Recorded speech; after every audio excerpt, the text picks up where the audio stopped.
வணக்கம். இந்த வீடியோல நம்ம பார்க்க போறது என்னதுன்னா, ஒரு ஒரு 5 விதமான முக்கியமான கேன்வா ட்ரிக்ஸ் தான் பார்க்க போறோம். அதுல நம்பர் 1 என்ன அதுன்னா, மேஜிக் கிராப். இப்போ நம்ம ஒரு பிக்சர் வச்சிருக்கிறோம். அது ஒரு பிக்சரா இருக்குங்க பட்சம் அந்த பிக்சர்லேருந்து ஒரு குறிப்பிட்ட விஷயத்த மட்டும் நம்ம வெளியில எடுக்கணும் அப்படின்னா, Photoshopல நம்ம அத மட்டும் காப்பி பண்ணி எடுப்போம். அப்படி எடுத்தாலும் அது பேக்கிரவுண்ட்லாம் வந்து நல்லா இருக்காது. பட் இதுல வந்து மேஜிக் கிராப்னு ஒரு ஆப்ஷன் இருக்கு. இப்போ நம்ம வந்து நான் இங்க ஜஸ்ட் வந்து ஒரு நியூ பேஜ் கிரியேட் பண்ணியிருக்கேன். இதுல எலமெண்ட்ஸ்ல போயிட்டு நான் வந்து ஒரு FRUIT ஃப்ரூட் சீன் பிளேட்னு கொடுக்குறேன். ஒரு பிளேட் ஃபுல்லா ஃப்ரூட்ஸ் உள்ள இமேஜா நம்ம எடுத்துக்குவோம். அதாவது மேஜிக் கிராப் பண்ணி எடுக்கிற மாதிரி பார்ப்போம். இப்போ நான் வந்து இதில் எதை கிராப் பண்ணலாம் மாதிரி இருக்குன்னா இந்த இதை எடுத்துக்கிறேன். இப்போ இதில் பார்த்தீங்கன்னா நம்மளுக்கு இது அழகாக இருக்குது, நிறைய ஃப்ரூட்ஸ் இருக்குது. இப்போ இதில் வந்து இந்த வந்து பப்பாளி இருக்குது பாருங்க. இந்த ஒரு பப்பாளியை மட்டும் நம்ம எடுக்கணும்னா நம்மளுக்கு வந்து ஃபோட்டோஷாப்பில் இது மட்டும் அப்படியே லேயரில் செலக்ட் பண்ணி எடுப்போம். அது நம்மளுக்கு கொஞ்சம் சிரமமாக இருக்கும். ஆனால் இதில் போயிட்டு நீங்கள் ஜஸ்ட் எடிட் கொடுங்க. எடிட் கொடுத்த உடனே இங்கே பார்த்தீங்கன்னா இந்த இடத்துல சிஆல் கொடுத்துருங்க. இங்கே தான் நம்ம எடுக்க போகிறோம் மேஜிக் கிராப்பை. இது இருக்கு பாருங்க, magic crop select elements magic crop இருக்கா, அதை கிளிக் பண்ணிடுங்க. கிளிக் பண்ண உடனே இப்போ அதை அப்படியே ஸ்கேன் பண்ணும். ஸ்கேன் பண்ணி ஒவ்வொரு இதாக தனித்தனியாக பிரித்து எடுத்துரும்.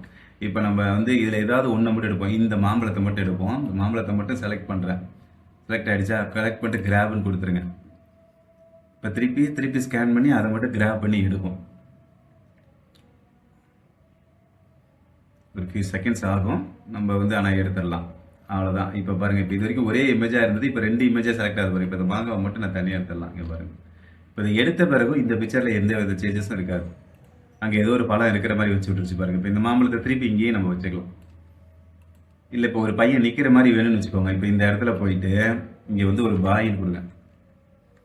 பாயின் கொடுத்துட்டு இந்த இருக்கான இந்த பையன் குழந்தை இருக்கானா, இவனை தூக்கி என்ன செய்யுங்க, இங்கே வைங்க. இப்போ இவனை இங்கே வச்சுட்டு இவனை இங்கே வச்சுட்டு இந்த மாம்பழத்தை இவனுக்கு மேலே கொண்டு வந்துடுங்க.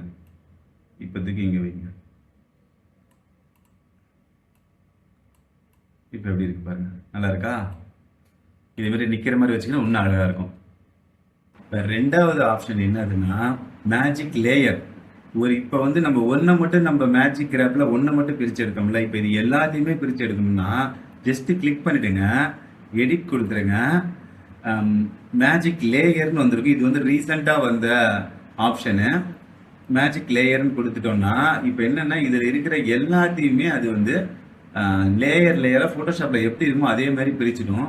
இதே நீங்கள் ஒரு டிசைன் எடுத்து போட்டிங்கன்னா அந்த டிசைனையும் லேயராக பிரிச்சிடும். ஒரே ஒரு விஷயம் என்னென்னா, நீங்கள் வந்து கேன்வாவில் இல்லாத ஃபாண்ட்டு இல்லாத டிசைனை வச்சிங்கன்னா அதை மட்டும் அது வந்து நார்மல் டெக்ஸ்டாக மாற்றிடும்.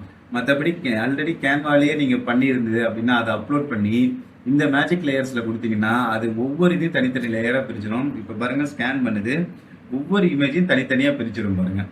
அவ்வளோதான், பிரிச்சிருச்சு. இதை பாருங்கள், தனித்தனி இமேஜாக தெரியுதா? இப்போ போய் பார்த்தேன்னா இது ஒவ்வொன்றுத்தையுமே நான் தனித்தனியாக எடுத்துக்கலாம். அப்போ பாருங்கள், அந்த வச்சலம் முழுமையாக கூட இல்லை, முழுசாக எடுத்துச்சு போதும் பாருங்கள். அந்த மாதிரி முழுசாக பிரிச்சிடும். மறைஞ்சி இருந்தால் கூட அது பிரிச்சிடும். இதை மட்டும் கொஞ்சம் சொதப்பி இருக்கு, ஏன்னா இது வந்து மறைச்சிருந்தது ரொம்ப. என்னென்னா ஒரு எலமெண்ட்டை 10 எலமெண்ட் இருந்துச்சுன்னா அது எல்லாத்தையும் ஒரே வரிசையில் எப்படி வைக்கிறதுன்னு நம்ம பார்க்க போகிறோம். இப்போ எலமெண்ட்ஸில் போயிட்டு நான் வந்து ஜஸ்ட்டு வந்து ஒரு பேர்டு கொடுக்குறேன்.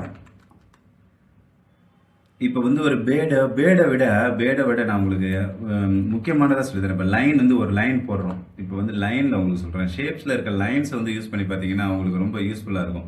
இப்போ இந்த லைன் இருக்குதுன்னு வச்சுக்கோங்களேன், இந்த முதல் ஷேப் எடுக்கிறேன். இப்போ இதே மாதிரி வந்து நான் ஒரு 10 ஷேப் போடுறேன். நான் 10 தடவை காப்பி பண்ணி பேஸ்ட் பண்ணுவேன்.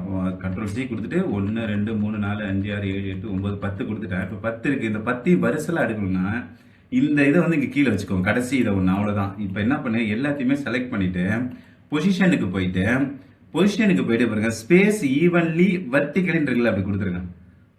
கொடுத்துட்டு இப்படி கொடுத்தீங்கன்னா அது இந்த மாதிரி வரும். நம்ம வந்து அதை வந்து அதுக்கப்புறம் என்னென்னா இந்த சென்டருங்கிறது கொடுத்துட்டீங்கன்னா அப்படியே ஒரே ஈவன் ஒவ்வொரு இதுக்கு நடுப்புற வந்து ஒரே மாதிரி கேப் விட்டு அழகாக அடிக்கிறது பாருங்க.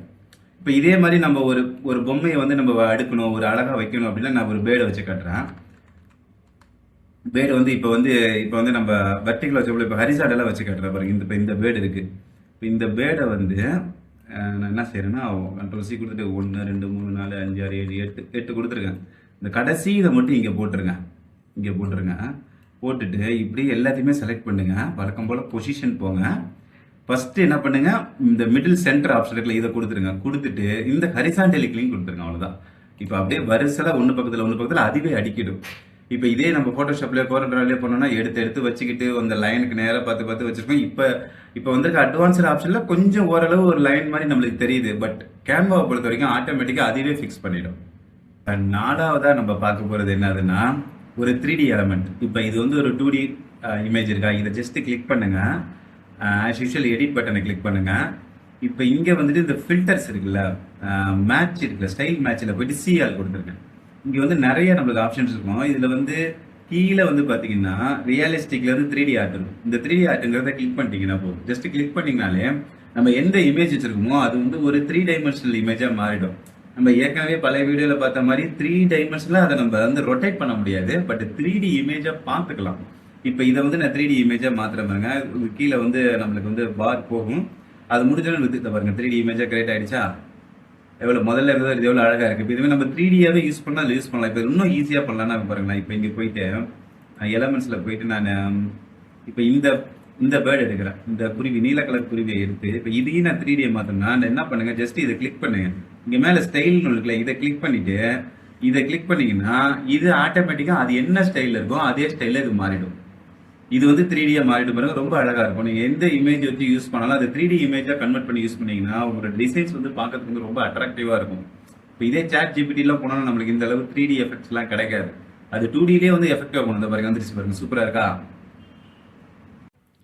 அஞ்சாவது ஆப்ஷன் என்னதுன்னா ஒரு கிரிட். இப்போ நிறைய போட்டோவா ஒரு கொலாஜ் மாதிரி பண்ணணும். கரெக்டா எட்ஜோட ரொம்ப அழகா இருக்கணும். நம்ம எடுத்து ஒவ்வொன்றும் அடிக்கிட்டு இருந்தா நல்லா இருக்காது.